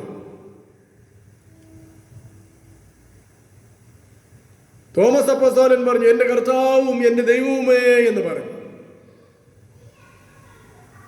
ആ കർത്താവ് എൻ്റെ ദൈവമാണ്. അവൻ എന്നെ വിടുവിച്ചവനാണ്, അവൻ എന്നെ വീണ്ടെടുത്തവനാണ്. പാപത്തിൻ്റെ കൂപത്തിൽ നിന്ന് തൻ്റെ രക്തം നൽകി തൻ്റെ ജീവൻ തന്ന എൻ്റെ വീണ്ടെടുത്ത എൻ്റെ യേശു കർത്താവ് അവൻ ദൈവമാണ്. അവൻ ആരാധനയ്ക്ക് യോഗ്യനാണ്. ഞാൻ അവനെ ആരാധിക്കുന്നു എന്ന് ധൈര്യത്തോടും സന്തോഷത്തോടും പറയാനായിട്ട് സാധിക്കും. അവിടെയാണ് നമ്മുടെ ജീവിതത്തിൻ്റെ അനുഭവത്തിൻ്റെ പ്രസക്തി എന്ന് പറയുന്നത്. നമ്മുടെ ഭൗതികമായുള്ള ചിന്ത കൊണ്ട് 3 പേരെങ്ങനെയാണ് ഒരാളാകുന്നത് എന്നൊക്കെ ഉപദേശപ്രസവമായിട്ട് നടക്കുന്ന ആളുകളുണ്ടാവും. ഒരുപക്ഷെ നിങ്ങളെയൊക്കെ സമീപിച്ചേക്കാം.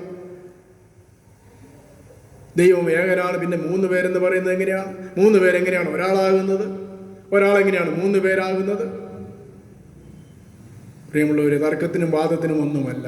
എന്നെ വീണ്ടെടുത്ത, എന്നിൽ വസിക്കുന്ന ഒരു സ്നേഹിതനെ പോലെ, ഒരു കൂട്ടുകാരനെ പോലെ എന്നെ നടത്തുന്ന, അനുദിനം എന്നെ ബുദ്ധി ഉപദേശിക്കുന്ന, അനുദിനവും എന്നെ വഴി നടത്തുന്ന, എന്നിൽ വസിച്ച് തൻ്റെ ഹിതം നിറവേറ്റുന്ന, എന്നെ പാപത്തിൽ നിന്നും ആപത്തിൽ നിന്നും രോഗത്തിൽ നിന്നും വിടുവിച്ച് ദിനംതോറും എന്നെ ആവശ്യമായ ആലോചന നിന്ന് നടത്തുന്ന പരിശുദ്ധാത്മാവ്.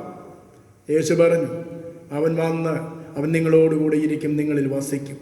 ഞാൻ ഉപദേശിച്ച കാര്യങ്ങൾക്ക് അവൻ നിന്നെ ഓർമ്മപ്പെടുത്തും. അവൻ ന്യായത്തെക്കുറിച്ച് നീതിയെക്കുറിച്ചൊക്കെ ബോധം വരുത്തും.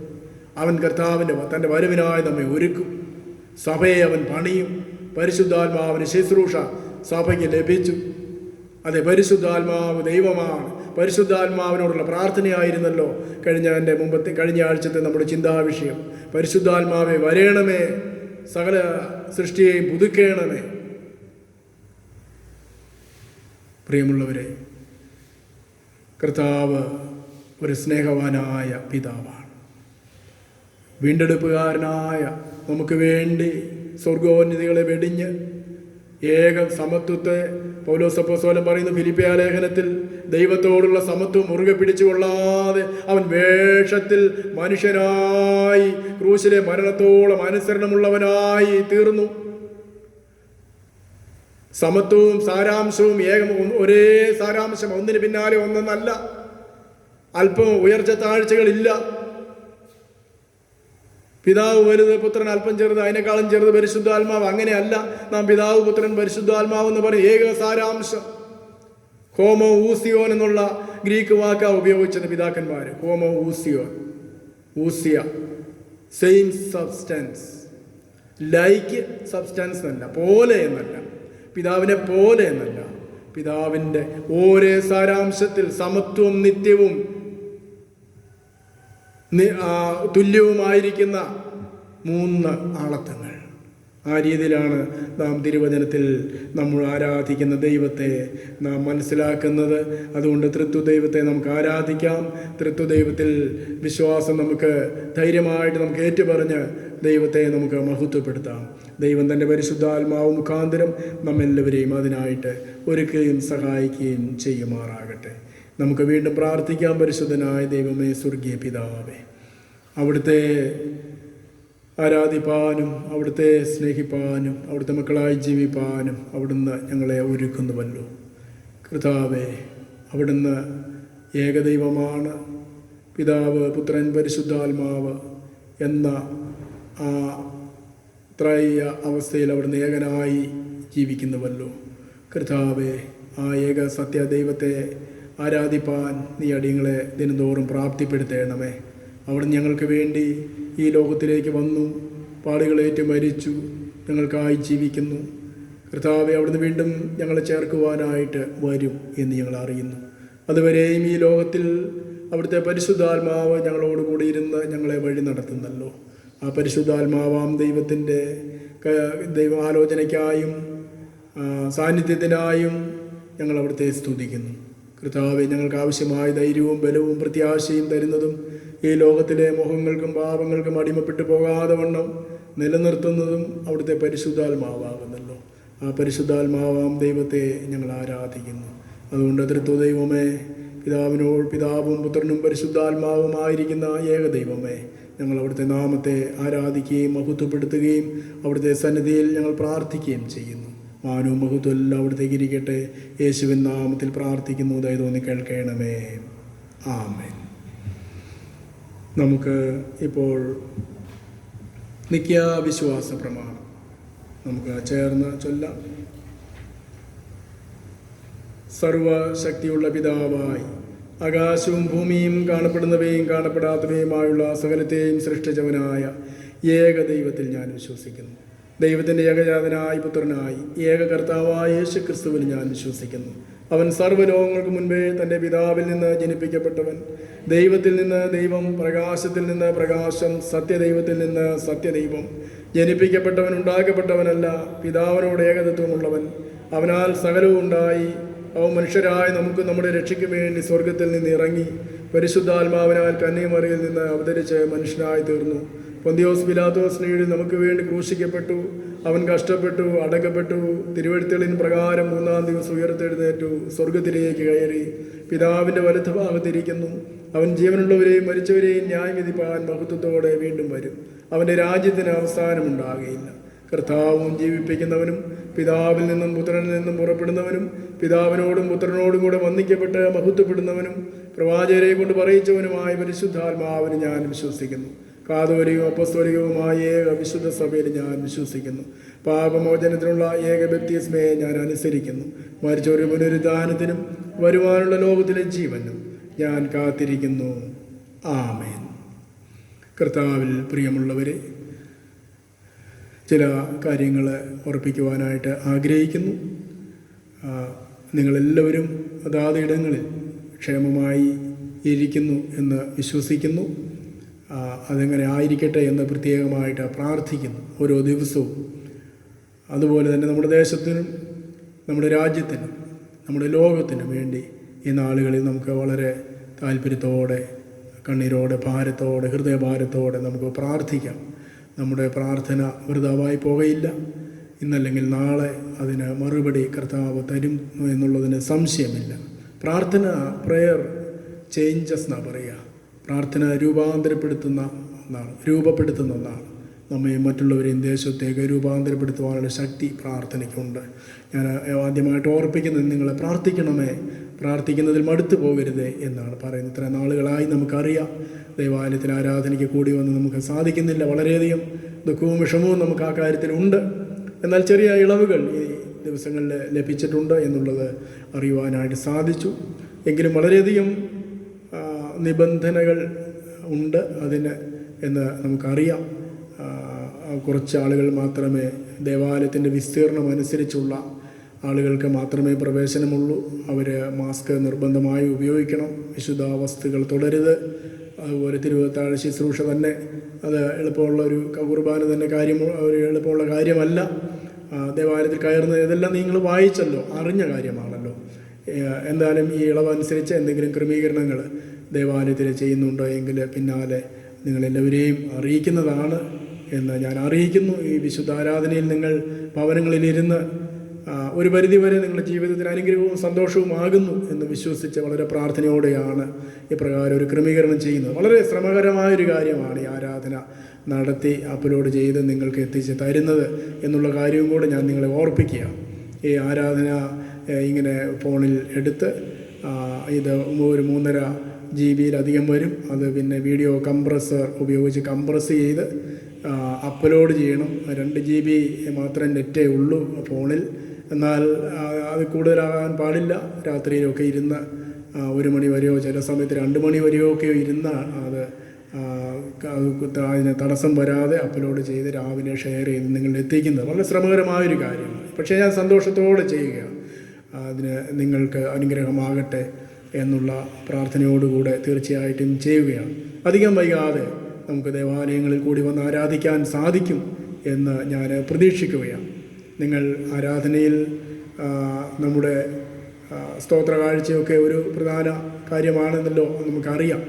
അതും നമുക്ക് കൊടുക്കാനായിട്ടുള്ള നിവൃത്തിയില്ല. സഭയുടെ ആവശ്യങ്ങൾ ഒക്കെ ഉള്ളത് എല്ലാം നിങ്ങൾ അതിനെക്കുറിച്ച് ബോധവാന്മാരാണ് എന്നുള്ളത് എനിക്കറിയാം. ആ കാര്യവും കൂടെ നിങ്ങളുടെ ശ്രദ്ധയിലും പ്രാർത്ഥനയിലും കരുതലിലും വെക്കണമേ എന്ന് വിനയത്തോടെ ഞാൻ നിങ്ങളെ ഓർപ്പിക്കുകയാണ്. ഓരോ കുടുംബങ്ങളെയും ഓർത്തും പ്രത്യേകമായിട്ട് പ്രാർത്ഥിക്കുന്നു. നമ്മുടെ ദേശത്തെ ഈ ദിവസങ്ങളിലൊക്കെ രോഗികളുടെ എണ്ണമൊക്കെ വർദ്ധിച്ചു വരികയാണ്. ഭാരപ്പെട്ടു പോകാതെ നമ്മൾ ശ്രദ്ധിക്കണം. കഴിയുന്നിടത്തോളം അത്യാവശ്യ കാര്യങ്ങൾക്ക് മാത്രം പോയി വളരെ ശ്രദ്ധയോടുകൂടെ കാര്യങ്ങളെല്ലാം ചെയ്യാൻ ദൈവം നിങ്ങളെ സഹായിക്കട്ടെ. നമ്മുടെ കുഞ്ഞുങ്ങൾക്ക് ഓൺലൈൻ പഠനം ഒക്കെയാണല്ലോ നടക്കുന്നത്. അത് നന്നായി ചെയ്യാനായിട്ട് മക്കൾക്ക് സഹായിക്കട്ടെ. അവരുടെ പഠനമൊക്കെ മുടങ്ങാതിരിക്കട്ടെ എന്ന് പ്രത്യേകം പ്രാർത്ഥിക്കുന്നു. നമ്മുടെ സൺഡേ സ്കൂൾ കുഞ്ഞുങ്ങളും സൺഡേ സ്കൂൾ അധ്യാപകരെ കുറച്ചുകൂടെ ഒന്ന് ഉത്സാഹിച്ച് അവരവരുടെ ക്ലാസ്സുകളിലെ കുഞ്ഞുങ്ങൾക്ക് വാട്സപ്പിൻ്റെ ക്രമീകരണമൊക്കെ ചെയ്ത പാഠങ്ങൾ പറഞ്ഞു കൊടുക്കാൻ സാധിച്ചാൽ വളരെ സന്തോഷമാണ്. അതുകൊണ്ട് എന്നെ കേൾക്കുന്ന സൺഡേ സ്കൂൾ അധ്യാപകരോട് എനിക്ക് പറയാനുള്ളത്, അവരവർ തന്നെ അവരവരുടെ ക്ലാസ്സുകളിലെ ഉള്ള കുഞ്ഞുങ്ങളുമായിട്ട് അവരുടെ പേരൻസുമായി ബന്ധപ്പെട്ട് ഒരു സമയം ക്രമീകരിച്ച് നിങ്ങൾക്ക് ആ പാഠമൊക്കെ ഒന്ന് വായിച്ച് പറഞ്ഞു കൊടുത്താൽ അവരുടെ ജീവിതത്തിനും അതൊരു അനുഗ്രഹമായി തീരും എന്ന് ഞാൻ ഓർക്കുകയാണ്. അതുകൊണ്ട് നമുക്ക് പ്രാർത്ഥിക്കാം. നമ്മുടെ ദേശത്തിൻ്റെ ഈ ഒരു അവസ്ഥ മാറിപ്പോകട്ടെ, ഈ മഹാമാരി നീങ്ങിപ്പോകട്ടെ. തീർച്ചയായിട്ടും ഈ അന്ധകാരം മാറിപ്പോകും. ഒരു രാത്രി ഉണ്ടെങ്കിൽ ഒരു പകലുണ്ട്, ഒരു വെളിച്ചമുണ്ട് എന്നുള്ളത് നമുക്കറിയാം. അത് എത്ര നാളെന്ന് നമുക്ക് അറിഞ്ഞുകൂടെ. എന്നാൽ അതിനായിട്ട് നമുക്ക് കാത്തിരിക്കാം പ്രത്യാശയോടെ. ദൈവം നിങ്ങളെ അതിനായിട്ട് സഹായിക്കട്ടെ എന്ന് പ്രാർത്ഥിക്കുന്നു. എന്തെങ്കിലും ക്രമീകരണങ്ങൾ ഇങ്ങനെ പൊതു ആരാധനയ്ക്കായി ചെയ്യുന്നെങ്കിൽ നിശ്ചയമായും നിങ്ങളെല്ലാവരെയും അറിയിക്കുന്നതാണ് എന്ന് ഈ സമയത്ത് ഓർപ്പിക്കുകയും ചെയ്യുന്നു. അല്പസമയം മധ്യസ്ഥ പ്രാർത്ഥനയ്ക്കായിട്ട് നമുക്ക് ദൈവസന്നിധിയിൽ തലകളെ വണക്കാം. നമുക്ക് പൊതുവായ വിഷയങ്ങളെ ദൈവസന്നിധിയിൽ ഓർത്ത് പ്രാർത്ഥിക്കാം. പരിശുദ്ധനായ ദൈവമേ, ഞങ്ങളെ സ്നേഹിക്കുന്ന സ്വർഗീയ പിതാവേ, തൃത്വ ദൈവമേ, പിതാവും പുത്രനും പരിശുദ്ധാത്മാവുമായുള്ള ദൈവമേ, അവിടുന്ന് ഞങ്ങളെ സ്നേഹിക്കുന്ന ദൈവമാണ്, ഞങ്ങളെ വീണ്ടെടുക്കുന്ന ദൈവമാണ്. അനുദിനവും ഒരു സ്നേഹിതനെ പോലെ ഞങ്ങളോടൊപ്പം വസിച്ച് ഞങ്ങളിലിരുന്ന് ഞങ്ങളെ ബലപ്പെടുത്തുന്ന, ഞങ്ങളെ ധൈര്യപ്പെടുത്തുന്ന, പ്രത്യാശ തരുന്ന കർത്താവേ, നിൻ്റെ വരവിനെക്കുറിച്ച് ഓർമ്മപ്പെടുത്തി ഞങ്ങളെ അതിനായിട്ട് ഒരുക്കുന്ന അവിടുത്തെ വലിയ സാന്നിധ്യത്തിനായി, അവിടുത്തെ സ്നേഹത്തിനായി, കരുതലിനായി നന്ദിയോടെ സ്തോത്രം. കർത്താവെ, ഞങ്ങളെല്ലാവരെയും കർത്താവിൻ്റെ കരങ്ങളിൽ ഏൽപ്പിച്ച് പ്രാർത്ഥിക്കുന്നു. ഞങ്ങളുടെ ഇടവകയ്ക്കായി പ്രാർത്ഥിക്കുന്നു, ഞങ്ങളുടെ മഹാ ഇടവകയ്ക്കായി പ്രാർത്ഥിക്കുന്നു. ദൈവമേ, തിരുമേനി കുടുംബത്തെ ഞങ്ങൾ പ്രാർത്ഥനയിൽ ഓർക്കുന്നു. എല്ലാ പട്ടക്കാരെയും ശുശ്രൂഷകരെയും ഓർത്ത് പ്രാർത്ഥിക്കുന്നു. ലോകവ്യാപകമായുള്ള എല്ലാ ക്രിസ്തീയ സഭകളെയും സംഘടനകളെയും ഓർത്ത് ഞങ്ങൾ പ്രാർത്ഥിക്കുന്നു. എവിടെയെല്ലാം ദൈവജനം ഇരുന്ന് പ്രാർത്ഥിക്കുന്നുണ്ടോ അവിടെയൊക്കെയും ദൈവമേ നിൻ്റെ സാന്നിധ്യം എഴുന്നള്ളി ചെല്ലണമേ ഞങ്ങൾ പ്രാർത്ഥിക്കുന്നു. അപ്പാ കർത്താവ്, എവിടെയെല്ലാം വേദനയിലും ഭാരത്തിലും ജനം കഴിയുന്നു, വിടുവിക്കുന്ന കരം നീട്ടണമേ ഞങ്ങൾ പ്രാർത്ഥിക്കുന്നു. എല്ലാ ലോകരാജ്യങ്ങളെയും കർത്താവ് ഈ നാളുകളിൽ വിടുവിക്കുമാറാകണമേ. ഞങ്ങളുടെ രാജ്യത്തിന് വേണ്ടിയും പ്രാർത്ഥിക്കുന്നു. അപ്പാ ദൈവമേ, രോഗികളുടെ എണ്ണമൊക്കെ വളരെ വർദ്ധിച്ചു വരുന്നല്ലോ കർത്താവേ. എല്ലാ സംസ്ഥാനങ്ങൾക്ക് വേണ്ടി ഞങ്ങൾ പ്രാർത്ഥിക്കുന്നു. അപ്പാ ഞങ്ങളുടെ സംസ്ഥാനത്തിന് വേണ്ടി പ്രാർത്ഥിക്കുന്നു, ഞങ്ങളുടെ ജില്ലയ്ക്ക് വേണ്ടി പ്രാർത്ഥിക്കുന്നു. ധാരാളം രോഗികളെ ദൈവമേ ഞങ്ങളുടെ ജില്ലയിലുമുണ്ടല്ലോ കർത്താവെ. പ്രത്യേകമായിട്ട് ഈ സമയത്ത് ദൈവമേ ഈ രോഗബാധയ്ക്കെതിരെ പ്രവർത്തിക്കുന്ന ആരോഗ്യ പ്രവർത്തകരെ ഓർത്ത് ഞങ്ങൾ ദൈവത്തെ സ്തുതിക്കുന്നു. അവരുടെ ആരോഗ്യത്തെ മറന്ന് അവരുടെ ജീവനെ തന്നെ കർത്താവെ ശ്രദ്ധിക്കാതെ ദൈവമേ രാപകൽ വിശ്രമം കൂടാതെ ശുശ്രൂഷ ചെയ്യുന്ന പ്രിയപ്പെട്ട മക്കളെ അനുഗ്രഹിക്കണമേ, സഹായിക്കണമേ. അവരെ കർത്താവ് സംരക്ഷിക്കണമേ. ഞങ്ങളുടെ ഇടവകയിലുള്ള കർത്താവെ നഴ്സുമാർക്കായി ഞങ്ങൾ പ്രത്യേകം പ്രാർത്ഥിക്കട്ടെ. അപ്പാ, നിൻ്റെ മക്കളെ നീ കാത്തുകൊള്ളണമേ യേശുവേ. ഒരു ദോഷവും തട്ടാതെ വണ്ണം ദൈവമേ നിൻ്റെ ദൂതന്മാർ അവരെ സംരക്ഷിച്ചു കൊള്ളണമേ ഞങ്ങൾ പ്രാർത്ഥിക്കുന്നു. ദൈവമേ, നിൻ്റെ പരിശുദ്ധാത്മാവ് അവർക്ക് കവചമായിരിക്കണമേ ഞങ്ങൾ പ്രാർത്ഥിക്കുന്നു. അപ്പാ, ഒരു ബാധയും അടുക്കാതെ നിൻ്റെ മക്കളെ കാത്തുകൊള്ളണം കർത്താവേ. മറ്റ് വിവിധങ്ങളായിരിക്കുന്ന ജോലികൾ ചെയ്യുന്നവരെ ഓർത്ത് പ്രാർത്ഥിക്കുന്ന, നിർമ്മാണ പ്രവർത്തനങ്ങൾ ഏർപ്പെടുന്നവരെ കർത്താവെ, ചെറിയ ചെറിയ ജോലികൾ ചെയ്യുന്ന ആളുകൾ കർത്താവെ, കാർഷിക വൃത്തിയിൽ ഏർപ്പെട്ടിട്ടുള്ളവർ, കൃഷി ദൈവമേ ബിസിനസ് സംരംഭങ്ങളിൽ ഏർപ്പെട്ടിട്ടുള്ളവർ, ദൈവമേ ഓഫീസുകളിലൊക്കെ ജോലി ചെയ്യുന്ന ആളുകൾ, യാത്ര ചെയ്യുന്നവരെല്ലാവരെയും കാത്തുകൊള്ളണമേ. പ്രായാധിക്യത്താൽ വിഷമിക്കുന്നവരുണ്ടല്ലോ, കൊച്ചുമക്കളുണ്ടല്ലോ, അവരൊക്കെ തൃക്കരങ്ങളിൽ ഏൽപ്പിച്ച് ഞങ്ങൾ പ്രാർത്ഥിക്കുന്നു യേശുവേ. നിൻ്റെ മക്കളെ കരങ്ങളിൽ ഏൽപ്പിക്കുന്നു. ഓപ്പറേഷനൊക്കെ കഴിഞ്ഞ് വിശ്രമിക്കുന്നവരുണ്ടല്ലോ, തുടർ ചികിത്സകൾക്കൊക്കെ ബുദ്ധിമുട്ട് അനുഭവിക്കുന്നവരുണ്ടല്ലോ കർത്താവ് അറിയുന്നല്ലോ. സാമ്പത്തികമായി ക്ലേശിക്കുന്നവരുണ്ട്, ജോലിയില്ലാത്തവരുണ്ട്, തൊഴിൽ നഷ്ടപ്പെട്ടവരുണ്ട്, വിദേശങ്ങളിലുള്ള ഞങ്ങൾ പ്രിയപ്പെട്ടവരുണ്ട്, കേരളത്തിന് വെളിയിലുള്ള ഞങ്ങളുടെ കുഞ്ഞുങ്ങളുണ്ട്. ദൈവമേ, നിൻ്റെ മക്കളെല്ലാവരെയും കാത്തുകൊള്ളണം. ഒരു കുഞ്ഞിനും ഒരു ദോഷവും പറ്റരുത്. ഇത്രത്തോളം നീ കാത്തല്ലോ. നിൻ്റെ കരങ്ങൾ അവർക്ക് ബലമായിരിക്കട്ടെ കർത്താവേ. ഹല്ലേലൂയ. കർത്താവിനെ സൗഖ്യമാക്കണമേ. നിന്റെ മക്കളെ ബലപ്പെടുത്തണമേ യേശുവേ. നിന്റെ മക്കൾക്ക് ചുറ്റും അവിടുന്ന് കാവലായിരിക്കണേ. യഹോവയുടെ ദൂതന്മാർ തൻ്റെ ഭക്തന്മാർക്ക് ചുറ്റും പാളയം ഇറങ്ങി അവരെ വിടുവിക്കുന്നെന്ന് വചനം ഞങ്ങൾ വായിക്കുന്നല്ലോ കർത്താവേ.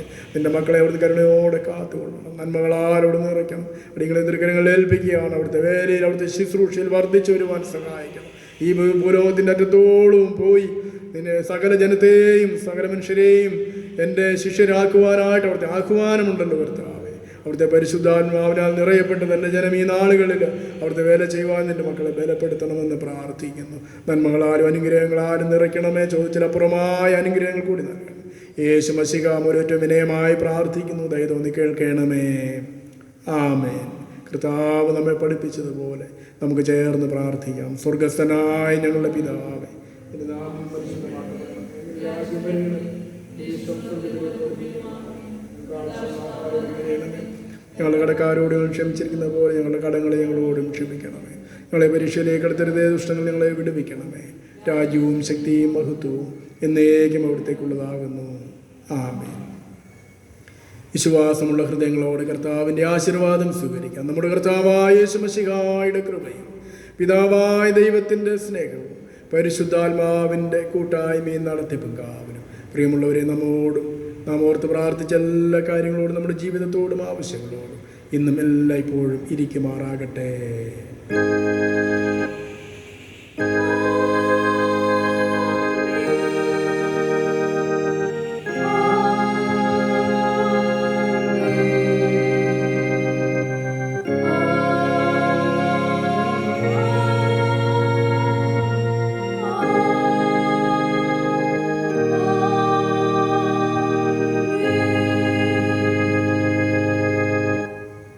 ആരാധനയുടെ ഒടുവിലായി 251 കീർത്തനം, അതിൻ്റെ 1 അവസാനത്തെ ചരണങ്ങൾ.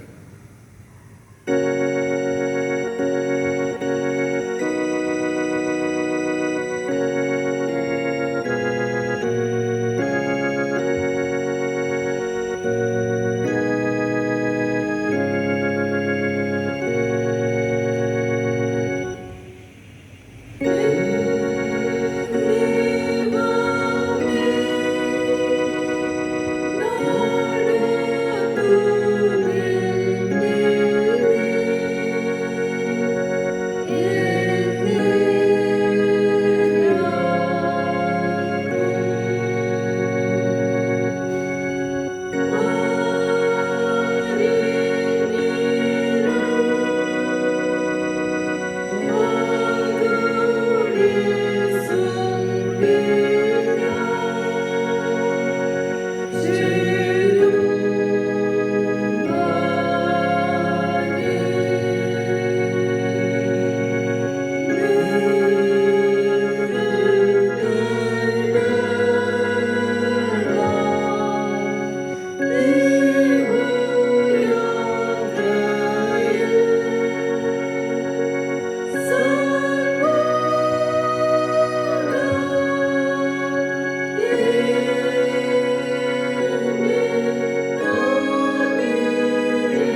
കർത്താവ് നമ്മോട് കൂടെ ഇരിക്കട്ടെ.